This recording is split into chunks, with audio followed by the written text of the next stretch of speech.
Fala pessoal, beleza? Gustavo Roman aqui para mais uma das nossas lives, né? A gente deu um tempinho nas lives, a gente estava fazendo live praticamente todo dia, né? Mas hoje a gente tem um convidado muito especial aqui, o Atirson, né? Atirson, ex-jogador, lateral esquerdo, seleção brasileira, Flamengo, Cruzeiro, Europa, né? Juventus, Bayer Leverkusen, CSKA, enfim, e comentarista, treinador, um cara super gabaritado, que joga nas 11 posições, né? E vamos botar o Atirson aqui na chamada com a gente.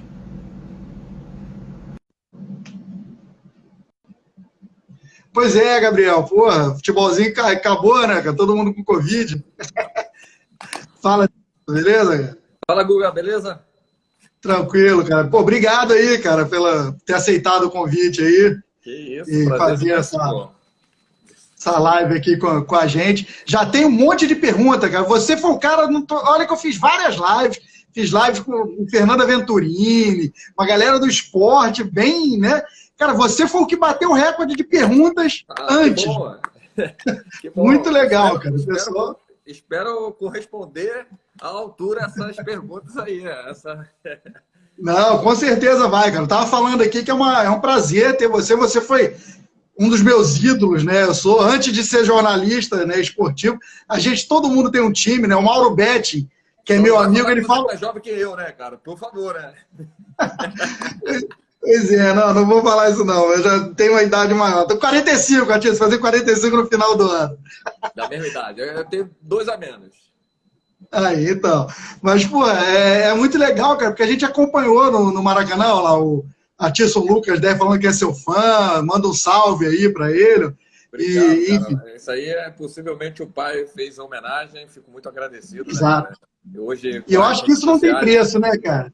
Hoje com Isso as não redes tem. sociais aumentou muito essa facilidade de ter, né, a aproximação com os torcedores, uma coisa que eu não, na minha geração não tinha, e hoje a gente Uhum. tem com facilidade, e hoje eu estou descobrindo vários Atirson por aí, e é um prazer imenso essa homenagem, ela é muito gratificante por tudo que a gente fez dentro do esporte, buscou dentro da profissão.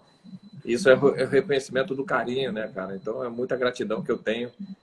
Um pouco de loucura dos pais, né, cara? Porque, pô, vai botar o Atirson, eu brigo até com meu pai, né? Mas eu já me habituei e tal, mas, assim, é uma honra, um prazer imenso, é muito gratificante. Primeiro, assim, agradecer, eu até estava vendo já você falar no início ali, tuas colocações sobre a minha pessoa, fico muito feliz aí pelas palavras, né? É um prazer imenso, com muita gratidão que eu recebo essas palavras suas. E vindo também do nosso amigo Marcelo Duarte, que foi meu professor, meu mestre, né, cara? O cara que me ensinou muito. Ele até acabou de entrar, né? Acabou de entrar. Ele é um cara que eu tenho muita gratidão, né? Porque na nossa infância, né, a gente está ali com aquele nosso desejo, nosso sonho, mas a gente nunca sabe o que vai ser das nossas vidas, né?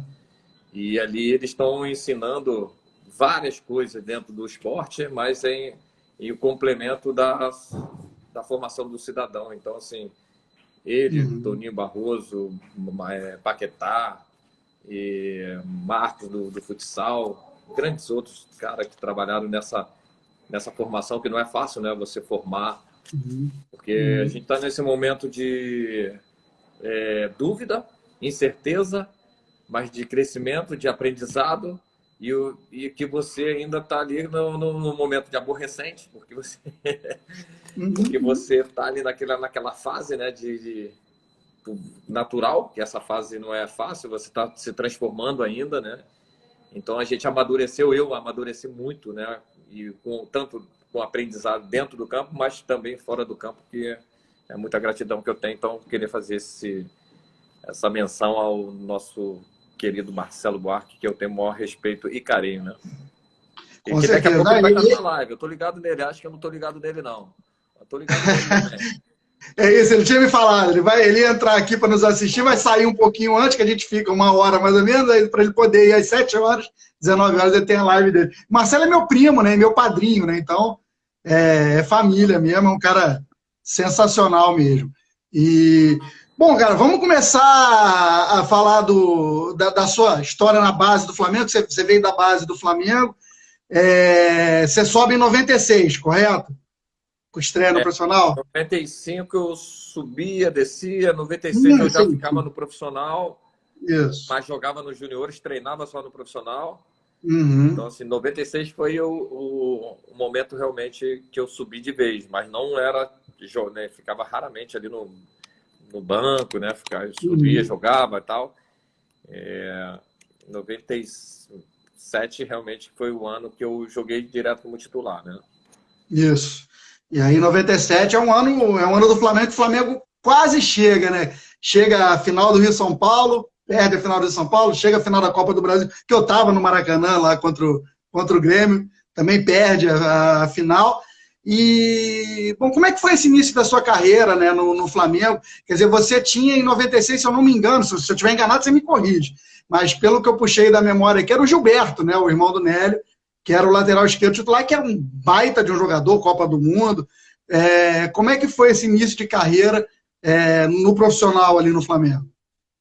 Então, esse é um momento, lógico, que a gente fala sempre da transição, né? A transição de base profissional. É que eu falo, esse momento é um dos momentos mais crítico, né? Para vários atletas, né? Porque você está ali, às vezes, no profissional, mas às vezes você não está sendo aproveitado, ou você é aproveitado pouco. Então, assim, você tem que ter um equilíbrio muito grande, né, nessa transição, porque você sobe, já está no profissional, já treina no profissional, começa a ver outras coisas que na base nunca... Hoje em dia não, hoje em dia tudo é muito mais fácil. Hoje em dia você tem os jogos do Campeonato Brasileiro Sub-17, várias outras competições que favorecem, né, o atleta a ter um conhecimento maior, uma aproximação maior com o torcedor. A própria imprensa já te conhece mais. Na nossa geração, não. Na nossa geração, a gente... lógico, o torcedor que ia no Maracanã, que assistia os jogos, a preliminar, e a gente já fazia vários jogos como jogo preliminar, e com isso o torcedor tinha um entendimento, conhecia um pouco mais esse atleta, né? E com isso, assim, você assume, né, só profissional, e você já tem aquela adaptação toda, tem aquela facilidade toda que o profissional te dá, né? Uma comodidade incrível. Você, profissional é outra coisa, né? E com isso você desfruta de tudo aquilo. E aí quando você desce para os juniores, é totalmente diferente. Só que assim, eu tive sempre meu foco na vida, né, cara? Eu sempre quis muito ser jogador. Meu sonho sempre foi ser jogador do Flamengo. Meu sonho sempre foi esse. Eu sempre quis ser jogador do Flamengo. Eu sou rubro-negro e não sabia se ia ter. Naquelas conversas de criança, eu sempre falava, eu quero ser jogador do Flamengo. E Deus me abençoou. Então, assim, eu tinha meu foco naquilo ali. Eu queria muito aquilo. Então, não era independente se eu subisse profissional e jogasse nos juniores, eu tinha a mesma alegria e prazer de fazer aquilo, porque eu gostava daquilo ali. Eu gostava de jogar futebol. E aquilo me dava uma sensação que uma hora as oportunidades iam surgir. Em 97, como você falou, o Gilberto ele já estava em 96. Em 97, se eu não me engano, ele começou a perder o espaço. Eu comecei a ganhar o espaço como titular. É um baita jogador, cara. Um jogador que tem muito talento. Não é à toa que ele foi em 2 Copas do Mundo. Um cara que tem uma admiração, né? Só que ali eu acabei tendo a oportunidade de começar a jogar. E aí depois ele foi, não sei se ele foi pro Vasco ou São Caetano, agora eu não lembro a sequência. E aí eu me tornei titular do time do Flamengo em 97, jogando o Carioca, Copa do Brasil e o Campeonato Brasileiro. A Copa do Brasil, graças a Deus, foi mudado esse regulamento, né? Graças a Deus, porque é uma covardia com gol de ouro, gol qualificado. Isso é uma covardia, porque, pô, eu acho que o resultado você empatou lá, empatou aqui, ou ganhou um lá, ganhou lá, pronto, acabou. Você vai fazer o pênalti ou você vai fazer a prorrogação. E ali naquele jogo do Maracanã, na Copa do Brasil, a gente estava ganhando até 43 minutos, se eu não me engano, do segundo tempo. 2-1. Uhum. Pô, a gente jogando demais, a torcida, pô, encantada com a gente, né? Um jogo brilhante. E no final, o Carlos Miguel vai lá e faz o gol do empate. Igual o gol qualificado, acabou dando o título para o Grêmio. E com aquilo a gente, né, saiu do Maracanã, a torcida aplaudindo a gente, respeitando, e pô, isso é muito gratificante, porque não é porque não ganhou o título que a gente, diferente de 2004, 2003, 2004, Santo André. 2004 contra o Santo André, diferente, totalmente diferente. E com aquilo ali, cara, a gente ficou realmente um brasileiro, a gente foi pro Brasileirão, estávamos bem, fomos para quadrangular final, que a gente estava no grupo do Vasco, o Vasco acabou vindo ser campeão naquele ano, pô, com um timaço, Edmundo, melhor do campeonato, ou melhor do mundo, né? Porque o que ele jogou naquele ano ali foi absurdamente incrível. Só não foi eleito porque jogava no Brasil. Exatamente. Exato. Porque realmente o que ele fez, cara, realmente foi incrível. E então, assim, foi um ano de afirmação, um ano de crescimento, de, né, você entrar no nível maior e assim, pô, me tornei um atleta profissional, né? Ali você realmente carimba o teu... Só que em 98, o Flamengo teve algumas modificações, teve algumas, né, chegadas, o Zé Roberto veio, o Zé jogava de lateral, de meia, ele era lateral, mas jogava de meia no Flamengo, a gente jogou até junto. Só que o Flamengo quis fazer uma troca, né? O Flamengo quis fazer uma troca de 2 atletas, que era eu e Lúcio, para Caio e Marcos Assunção, do Santos. E eu não queria ir, eu lembro até hoje que eu não queria ir para o Santos. Não nada contra o Santos, porque meu sonho era me firmar no Flamengo, meu sonho era ser o reconhecido no Flamengo. E com isso, na época, o Joel Santana falou: você não vai ser utilizado e tal. Pô, e eu falei, cara, pô, mas aí eu tive um problema do pubis, um desgaste muito grande no pubis, de uma lesão grave. E aí ficava naquela coisa e tal, né? E eu lembro que o Clemer foi muito importante para mim. O Clemer chegou para mim, o Clemer goleiro, falou: tio, você aqui vai... O treinador não vai te utilizar, ele não quer você aqui no clube. Então vamos fazer o seguinte: por que você não quer ir para o Santos? Aí eu expliquei a situação, que eu queria vencer no Flamengo. Ele, cara, você vai para um grande time. Eu falei, não, isso eu sei. Lá, São Paulo é totalmente diferente do Rio. Eu falei, isso eu não conheço, nunca tive. E realmente ele falou umas coisas que eu precisava ouvir. Eu acho que Deus botou ele para falar comigo. E a partir daquele momento, no dia seguinte, eu falei, cheguei em casa, estava triste, chorando antes, né, de tudo isso. Cheguei em casa e falei, pai, falei para minha esposa, falei, ó, tô indo embora, vou pro Santos, quero ser feliz lá, vamos embora. E aí mudei a chave. Fui, já cheguei numa sexta-feira e jogando no sábado. Entrei no jogo, joguei pra caramba contra o São Paulo, na quarta-feira já virei titular. Então foi um ano de crescimento, né? Foi um ano de maturação, de maturidade. São Paulo realmente fez eu crescer muito, né, cara? São Paulo era totalmente diferente. Não tinha aquela coisa também de passar a mão na cabeça que não era da base, eu tinha que jogar mesmo. Se eu não jogasse lá, eu não voltava nem pro Flamengo, eu ia ser emprestado para outro time. Então eu fui com foco de querer vencer no Santos. E foi o que eu fiz, cara. Fomos campeões da Mercosul, ganhamos do Rosário Central lá na Argentina. Pô, da Comebol, né? Da Comebol. Comebol, porque muda toda hora. Uma hora é Sul-Americana, outra hora é Comebol, outra hora é Mercosul foi no outro ano. No Flamengo. E com isso, pô, eu acabei, né? Pô, teve um ano maravilhoso. O Santos queria comprar. Eu falei pro presidente Sami, eu acho. Falei, ó, negocia, pode negociar que eu vou ficar. Tô já adaptado, torcida, já, né? E aí o Flamengo não quis. Aí realmente eu voltei pro Flamengo, voltei, pô, muito bem. Foi o melhor ano assim, da minha vida em si, 99, 2000. Foi um ano que eu, pô, tive uma felicidade imensa de ter um reconhecimento do torcedor rubro-negro incrível. Foi onde que eu me tornei o Atirson do Flamengo. Realmente o Atirson que todos conhecem, Atirson, e realmente foi um ano marcante, que eu fiz muitos gols, virei capitão do time, porque o Romário saiu, perdemos o Sávio, E aí a gente foi campeão da Mercosul, campeão carioca, quase campeão da Copa do Brasil. Então, assim, a gente teve um ano maravilhoso, né, cara? E aí eu fui para a seleção brasileira, Olimpíadas, Copa América, Copa das Confederações. Só não fui na Copa do Mundo porque eu saí do Flamengo, senão eu iria para a Copa do Mundo também. Foi uma escolha, né?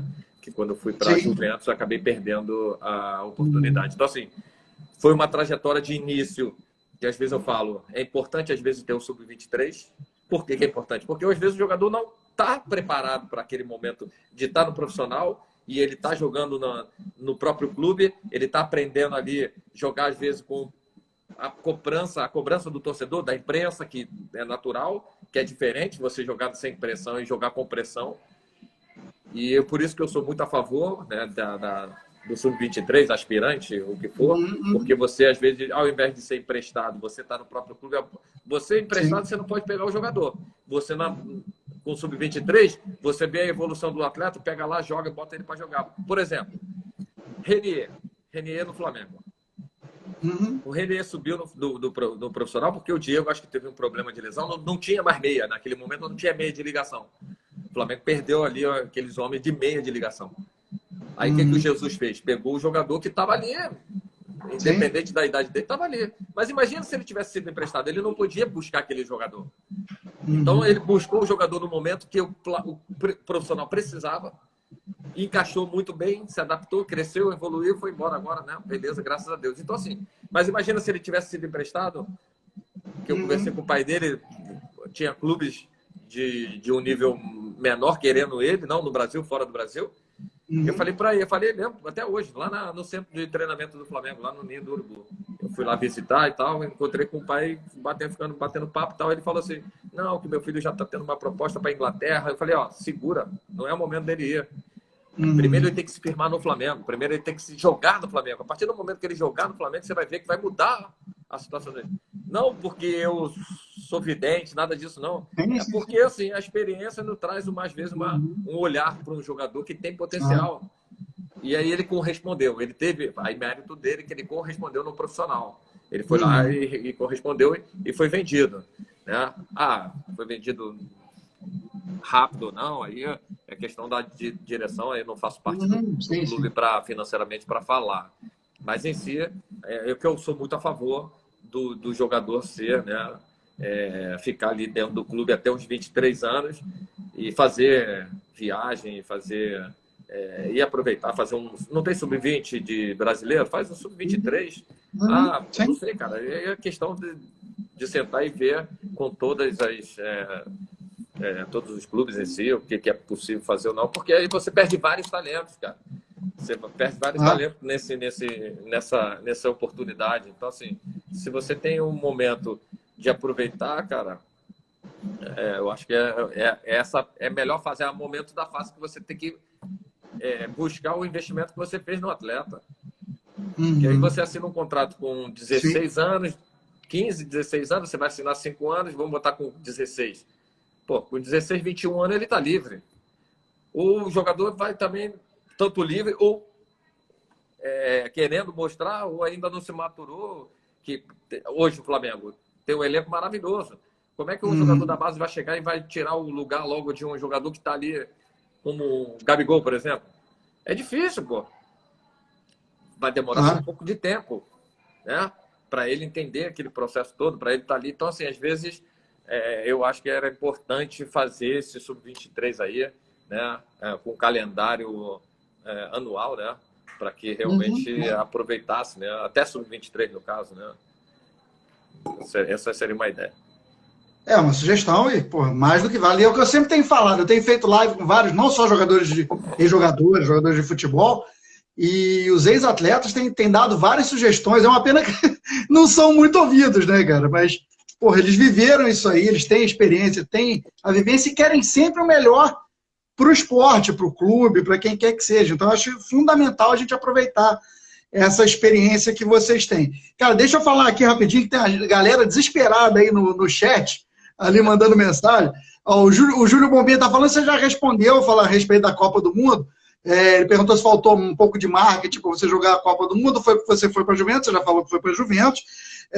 E o Braulio, cara, o Braulio Cabral, ele está pedindo um abraço para o filho dele, para o João, que vai fazer aniversário sexta-feira. Aí eu achei o pedido legal, então se você puder mandar o... Fala, Braulio, tudo bem? Um abraço para o João. João, né? João. João, meus parabéns, muitos anos de vida, que Deus te dê muita saúde, muita paz, que Ele te dê muitas alegrias. Não sei qual é a idade que ele vai fazer. Vai fazer 5. 5 anos, pede muito presente, que essa idade tem que ganhar muito presente, vai brincar, vai desfrutar, cara. Papai, Braulio, dá presente pro seu filho, ainda mais nessa pandemia, meu irmão. Dá presente pro teu filho. Galera, manda presente para ele aí, família do Braulio, manda presente para ele. É isso. Não, e deixa eu só fazer um adendozinho aqui.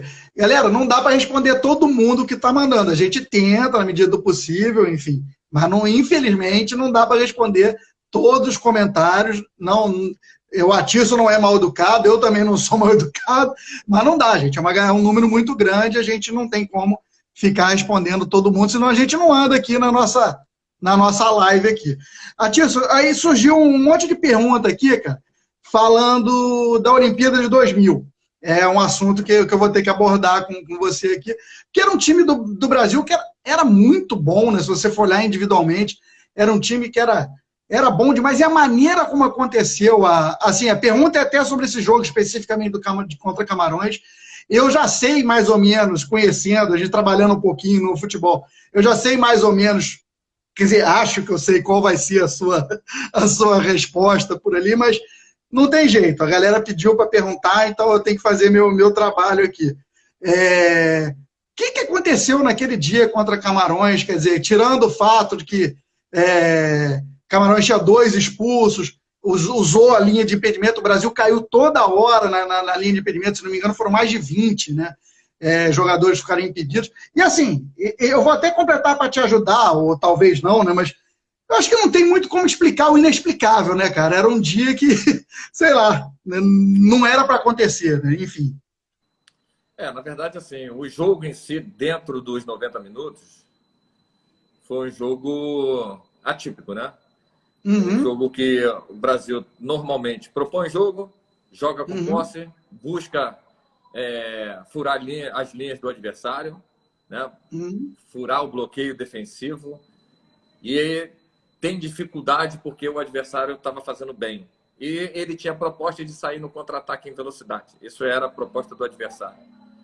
A gente tomou o gol, ficou nervoso, natural, mas a gente teve a felicidade de empatar, né?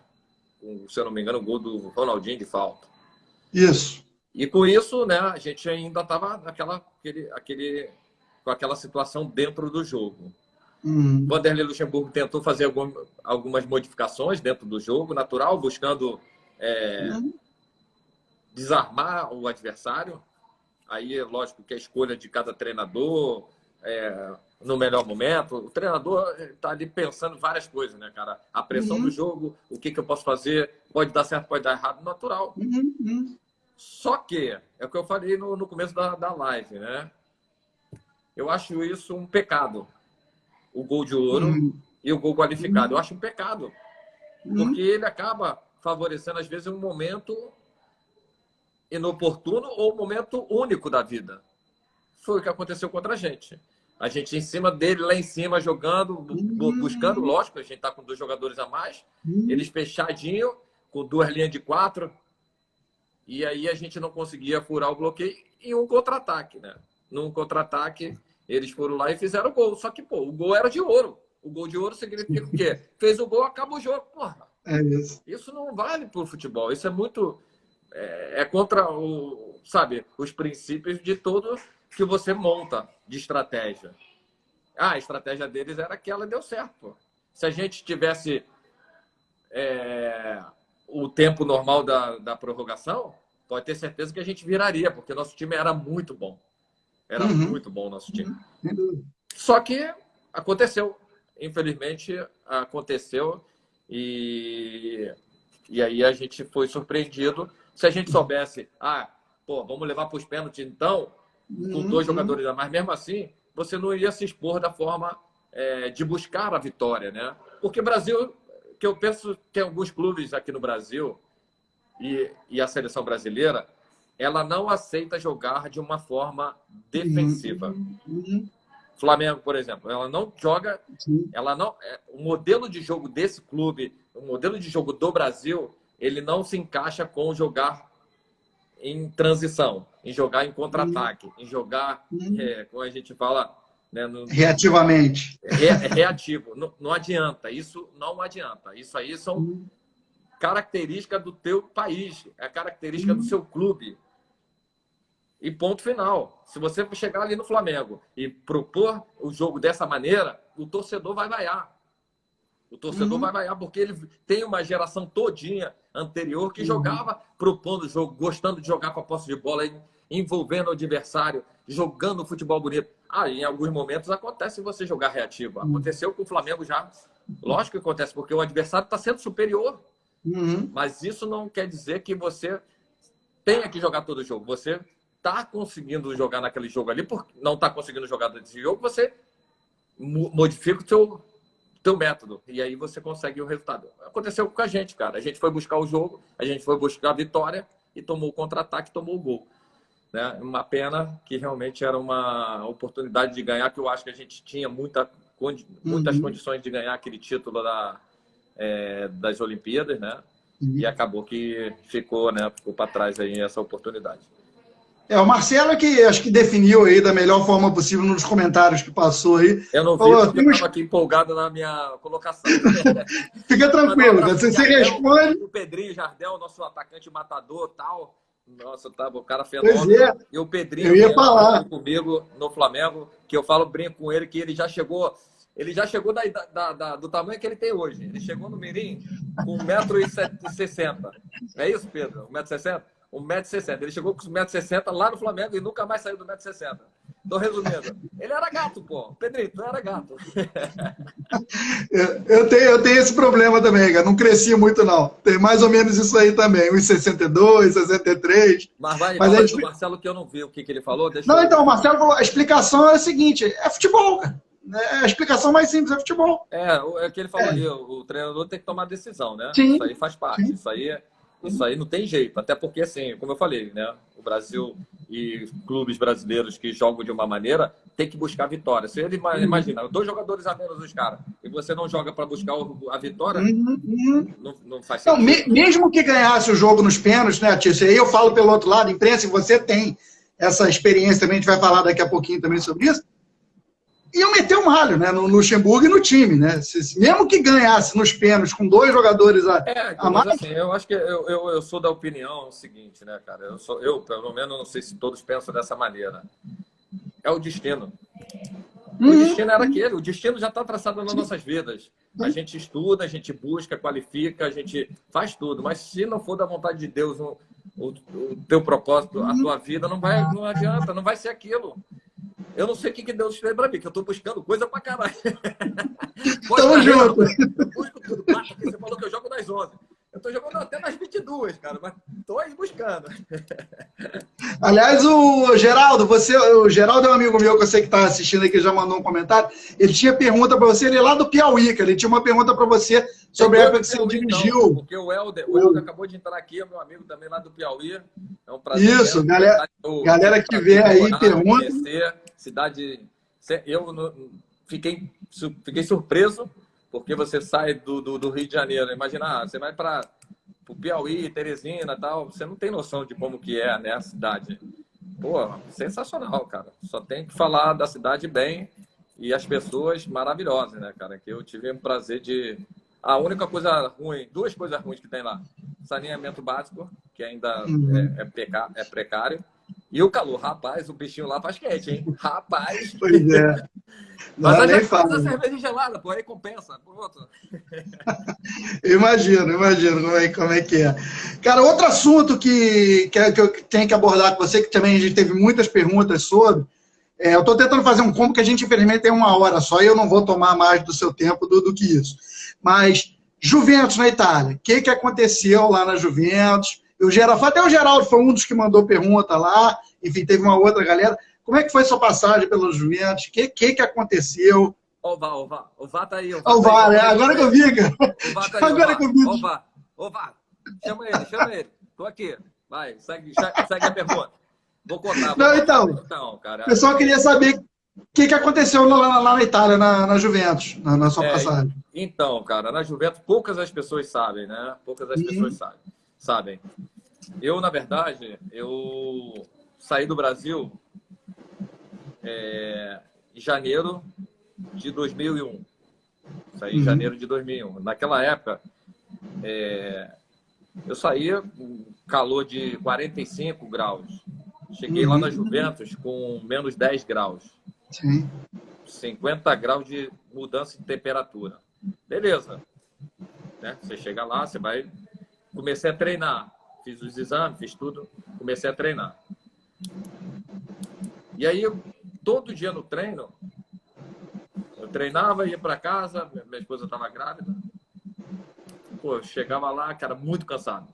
Depois do treino, eu me sentia Uhum, esgotado, mas muito cansado. Eu não entendia o motivo, mas eu falei, deve estar mudando o estímulo de treino, uhum, a intensidade, sei sim. lá, para eu tentar entender, né?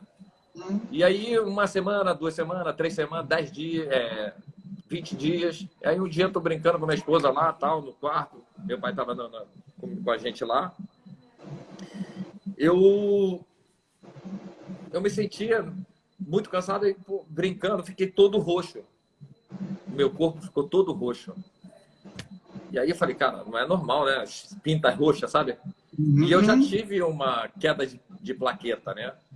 Quando eu era criança. Aí meu pai olhou e falou assim, ó, vamos amanhã no médico, você pergunta a ele. E aí eu fui no médico, né? Antes de treinar, fui lá, passei no doutor Agrícola.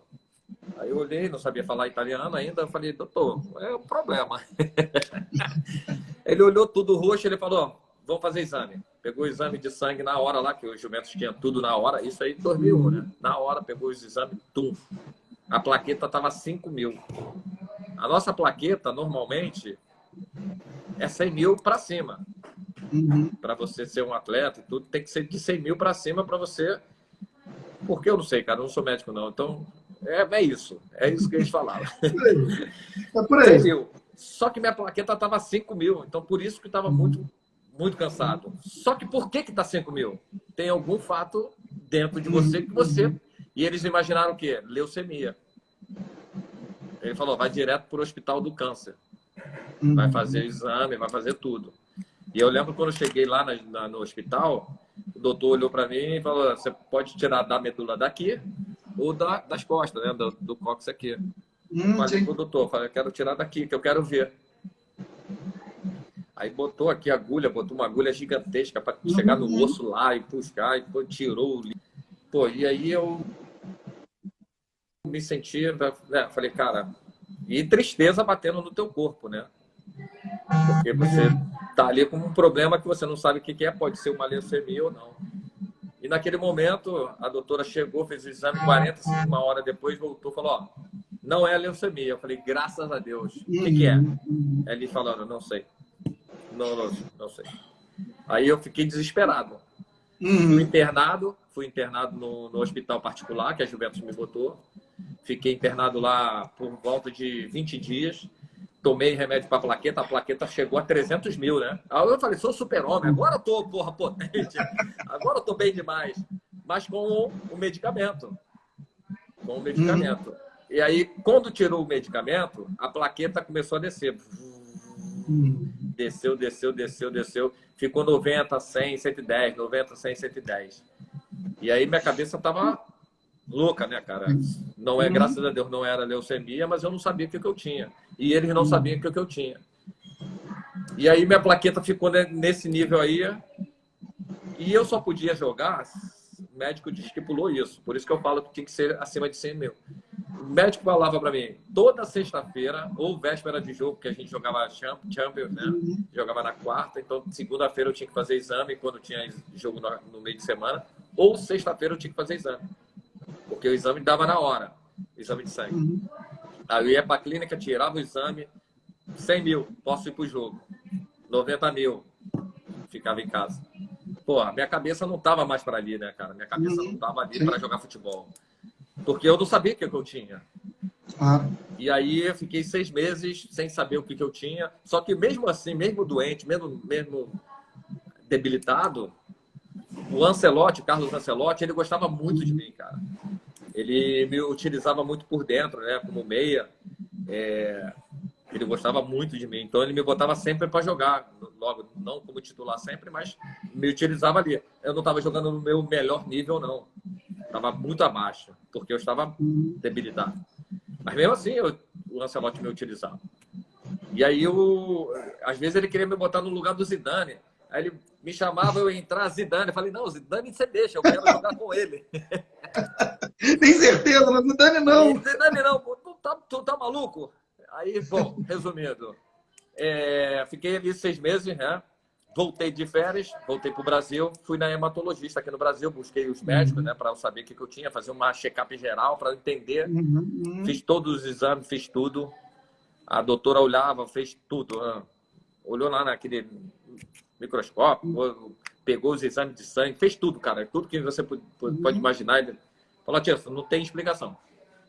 Não tem explicação. A única coisa, até o Juventus Academy aí, Niterói, escreveu. A única coisa que faz sentido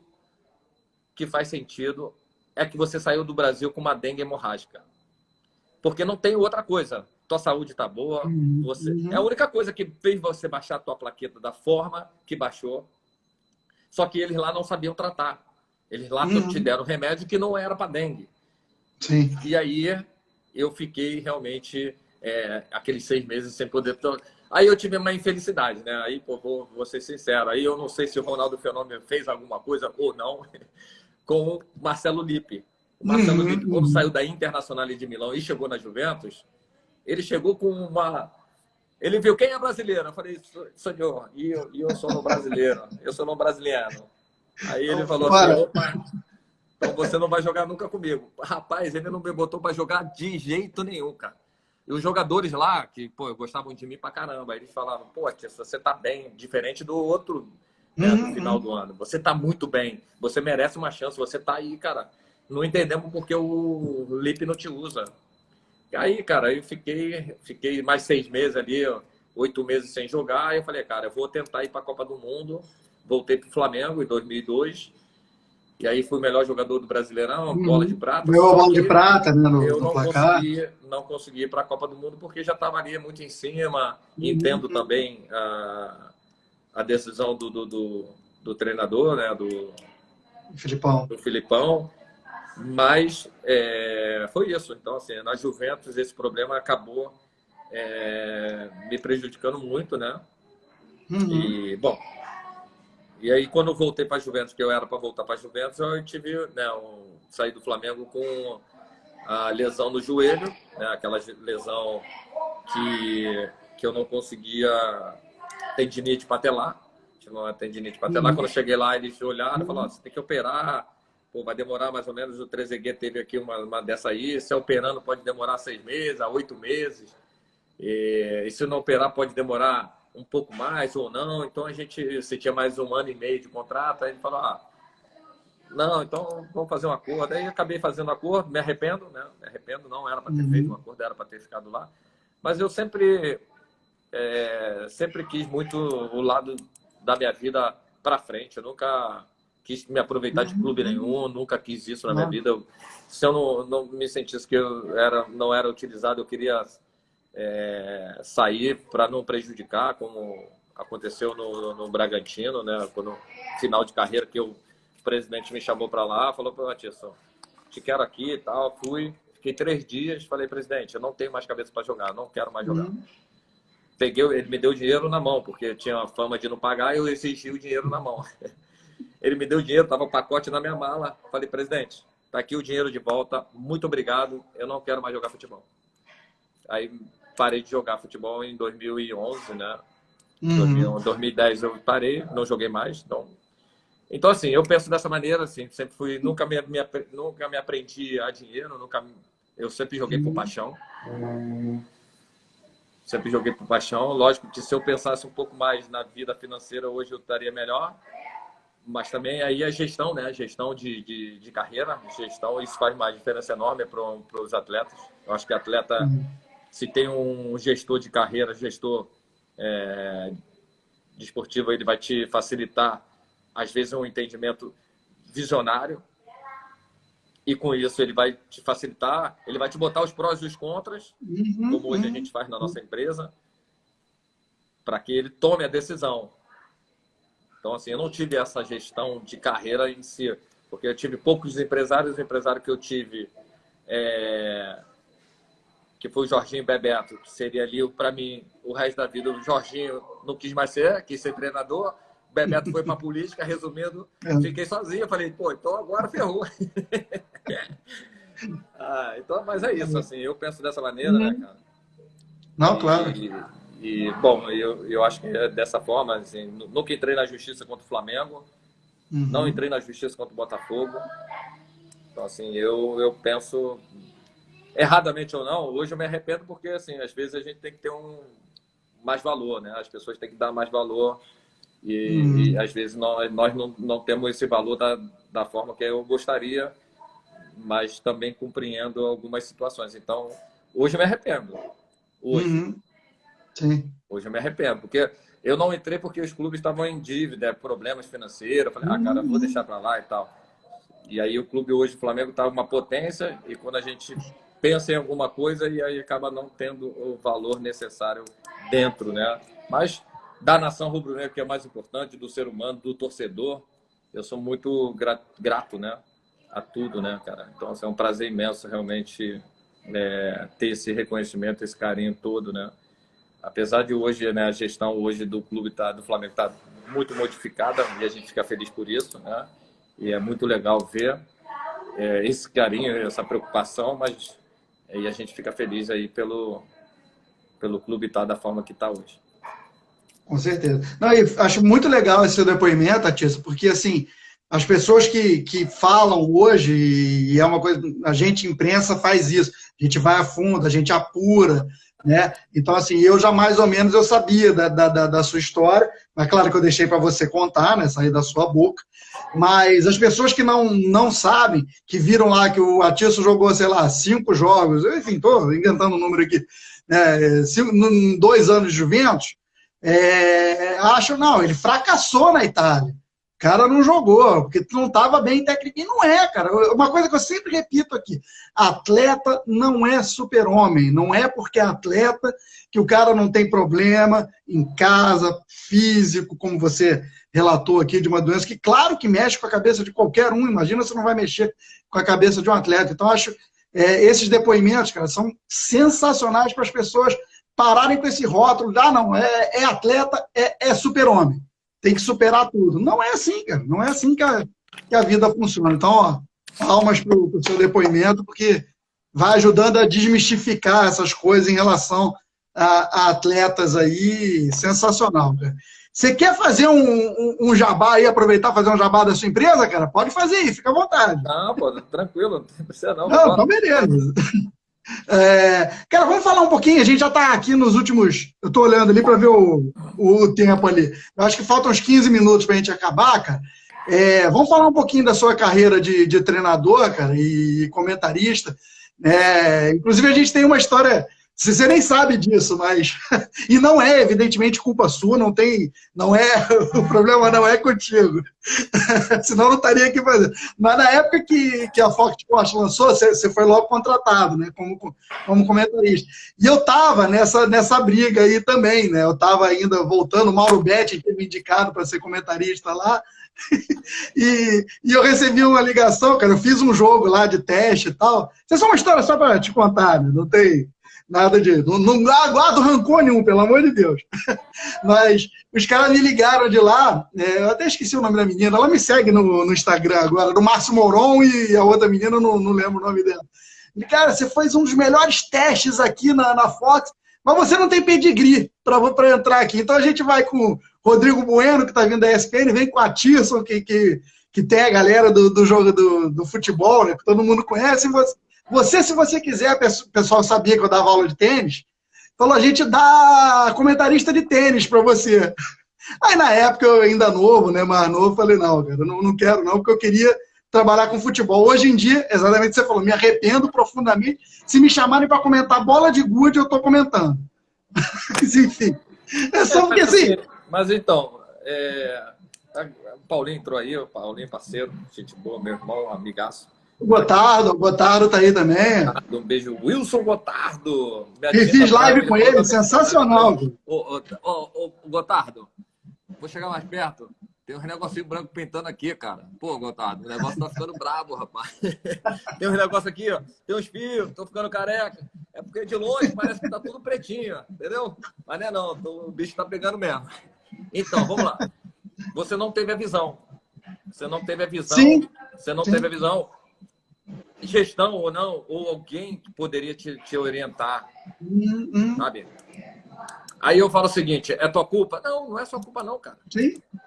Não é sua culpa não. Como aconteceu comigo, eu tive alguém que teve uma oportunidade de me alertar, orientar. que Deus botou ele ali naquele momento. E hoje eu estou muito mais preparado como comentarista do que na época que eu estava lá. Por quê? Porque assim que eu parei de jogar, 3 anos depois, eu estava como comentarista. Eu não tinha ainda um aprendizado sobre aquilo ali. Eu não sabia nem que tinha time para você falar dentro do teu comentário do jogo. Você não tem... Pô, e o João Guilherme foi fantástico, cara. João Guilherme. Gente boa demais. Márcio Vargas, o Hamilton, Éder Reis. Os caras, meu irmão, foram sensacionais porque eles foram me orientando. Foram me orientando, foram me ajudando, mas mesmo assim, hoje, estudando futebol da forma que eu estudei, graças à oportunidade de me qualificar, me capacitar para ser treinador, fiz os cursos, isso me trouxe mais embasamento, mais entendimento do futebol para você expressar e você colocar as ações dentro dos jogos, né? Dentro do jogo. Então, com isso, eu mesmo assim fui ali, botei a cara, não tive medo, mas não era. Hoje estou muito mais preparado. Sim, mas assim, se você vai, pode ter certeza que você ia para o futebol naturalmente. É que ia para o futebol. Na minha cabeça, tio, isso é aquele negócio. Na época, eu tinha acabado de escrever meu primeiro livro, né? Foi o Sarriá 2002, o que faltou futebol arte, que eu com o Renato Zanata a gente faz uma análise da seleção de 82. E, cara, se eu entrasse no tênis, eu pensei logo no pessoal que comenta o Sport TV, né? Dácio Campos, na época, Narco Rodrigues, que é uma galera que eu conheço também, que eu também convivo. Hoje eu sou comentarista de tênis do DAZN Brasil aqui.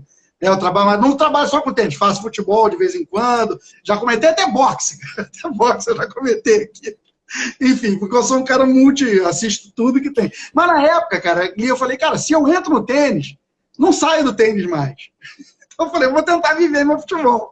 Depois deu certo, trabalhei em algumas emissoras menores e tal. Isso aí é aprendizado, sim, você me falou. Hoje você, se tivesse a oportunidade, você faria tudo. Claro, teria aceitado. Juventude, a gente não tem essa visão, cara. É isso. Assim, o que eu falo assim, Deus é tremendo, né? Cada um com a sua religião, lógico. Cada um busca a sua forma. Mas é saber realmente. Mas o destino não era esse. Sim, não era isso. Então não tem que você não tem que ficar triste por isso. Entendeu? Você não tem que não. É que eu falo assim, cara, eu sou dessa opinião. Né? Às vezes você tomou uma decisão achando uma coisa. Mas se você, de repente, vai para lá e vai totalmente errado e acontece uma porrada, você ia ter uma decisão ainda maior ainda. Porque, de repente, você não vai com a alegria para trabalhar e você não consegue transmitir aquilo para o telespectador. Sim. Então, assim, não se arrepende não, cara. Não se arrepende. Tem que se arrepender do que não fez. Não é arrependimento, não. É só curioso essa história, porque assim, os nossos destinos se traçaram antes, né? E você não sabia disso. Sim. Só tô contando, mas pelo amor de Deus. Legal. A gente podia ser amigo de trabalho, tá vendo? Exatamente. Não, enfim, tá tranquilo. Não tem problema nenhum, cara. Então, mas vamos falar um pouquinho Vamos falar principalmente, cara, eu sei que você teve mais clube, passou São Cristóvão, né, Alecrim. Vamos falar um pouquinho da sua passagem no Flamengo do Piauí, que tem muita gente que perguntou sobre. Você tem alguma coisa para falar ali que a gente já está aqui entrando nos últimos 10 minutos, por isso que eu estou dando uma acelerada aqui para você poder ainda se despedir do pessoal. Mas eu queria abordar o Flamengo do Piauí, que tinha muita gente de Teresina, que está aí, que está... aí, que acompanha, obrigado. Muita gente de Teresina que acompanhou o trabalho, entende o que eu vou falar. Né? Eu, na verdade, infelizmente, a gente, quando é contratado, a gente imagina e senta e te tem a promessa de muita coisa, né? Então, assim, a gente chegou no Flamengo do Piauí com uma promessa de fazer um grande time para jogar a Copa do Nordeste. Isso seria a colocação do presidente para a gente naquele momento. E a gente pegou alguns empresários, que a gente pudesse fazer aquele bom time e colocou para o presidente. Presidente, precisamos de um zagueiro, precisamos de um atacante, precisamos de um meia. Estou dando só exemplo do que a gente... E ele falou, não, nós vamos contratar, vamos começar o Piauiense dessa forma. O Piauiense a gente consegue ir com esse time, mas quando chegar mais próximo do campeonato da Copa do Nordeste, a gente contrata. Falei, não, perfeito, eu acho que está certíssimo, até para não se dispor do dinheiro agora. E fomos. Iniciamos a temporada, fizemos todo um cronograma, né? Eu e Denis Alves, foi muito legal, que a gente descobriu alguns jogadores da base, resgatamos jogadores, por exemplo, o Dudu, a gente pegou da várzea, nunca tinha sido profissional. Aí foi para o Caxias, foi para o Uruguai, virou um atleta profissional. O Augusto, potencializamos ele, foi para o Santa Cruz, agora não sei se está no Paysandu, um extremo direito.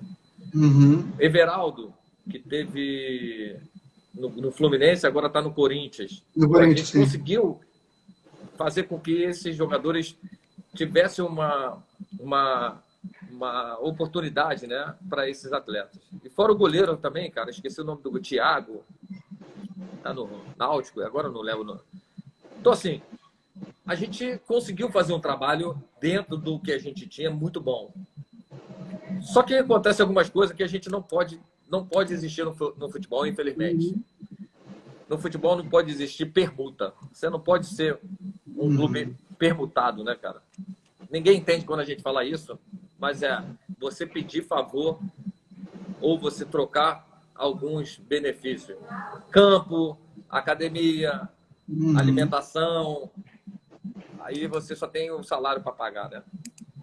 Beleza. Mas mesmo assim, com tudo isso, as permutas, você não paga, você não tem a visibilidade, você perde a permuta e não paga o salário. E aí começa uns problemas na casa onde os atletas moravam, e aí eu me arrependo porque eu dei uma entrevista que não era o meu problema era dentro de campo, e aí eu fui expor o que o clube tinha, e aí eu fiquei muito, né, na mídia, e aí não era legal para minha imagem. Porque o meu trabalho é dentro de campo. Sim. O meu trabalho não era fora de campo. O salário atrasado eu não tinha nada a ver com isso. Se não tinha alimentação, o problema não era meu. Se não tinha rato dentro da casa, o problema não era meu. Se não tinha água potável, o problema não era meu. O problema meu era treinar o time. Só que eu queria fazer com que todos se sentissem bem. Ajudava lá a comprar alimentação para os meninos. Os meninos queriam fazer greve, fui lá reunir os caras para não fazer greve, porque não era bom para eles, porque era importante eles terem a visão, a visibilidade para apresentar, para ter outros mercados, como aconteceu. A gente conseguiu botar isso na cabeça dos atletas. Só que chega um momento que o presidente achou que eu estava contra o clube. E eu não estava contra o clube, eu estava ajudando o clube. E aí acabou que se desfez a gente chegou na final do Piauiense. A última vitória do River, do Flamengo do Piauí contra o River, que é o Rivengo, né? Que é o maior time de lá, o River. A gente pode buscar lá na internet. A última vitória do Flamengo do Piauí foi quando a gente estava lá.